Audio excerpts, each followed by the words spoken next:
कुल मिलाकर जो आप कह रहे हैं ना, केवल ये जांच ही सजा है, ये बिल्कुल वही है। सरकार, राज्य सरकार खुद मान रही है कि इसमें गड़बड़ी नहीं हुई है, देख लो काफी। और ईडी है वो छापा, अभी जो छापा पड़ा हमारे यहाँ पीसीआईआर नंबर नहीं था, बचत और जो उस दिन छापे पड़े उसमें ईसीआईआर नंबर था, वो लिकर का ही था। हमारे घर में किसी से पूछताछ नहीं की लिकर के मामले में। हमारे यहाँ तो केवल कितना सोना चांदी है बच्चों के पास वो सब निकालो, महिलाओं के पास कितना है वो निकालो, पैसा कितना वो निकालो। 33 लाख रुपया निकला तो हमारी खेती का 40 एकड़ में अमरूद होता है, 100 एकड़ में धान की खेती। अभी जाके मतलब सरकार को धान बेचने के बाद भी मेरे पास कम से कम 100 गाड़ा, मतलब ये 1200 से 1500 क्विंटल धान अभी मेरे गोडाउन में पड़ा है।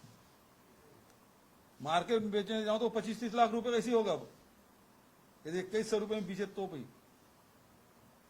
धान अभी पड़ा है घर में, और खेत में अभी भी धान लगा हुआ है, मक्का लगा है, सरसों लगा हुआ है, सब्जी अलग है और डेयरी अलग है। तो बदनाम करने के लिए किसी स्तर पर उतर सकते हैं।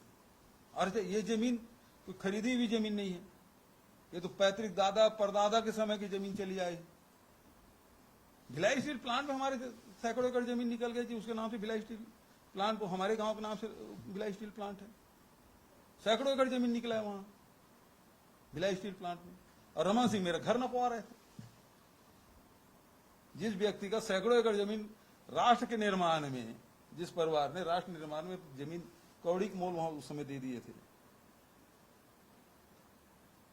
है ना, और आज हमको 8,000 स्क्वायर फीट की जांच पे जांच कर रहा था। ऐसी ये केवल बदनाम करने के लिए।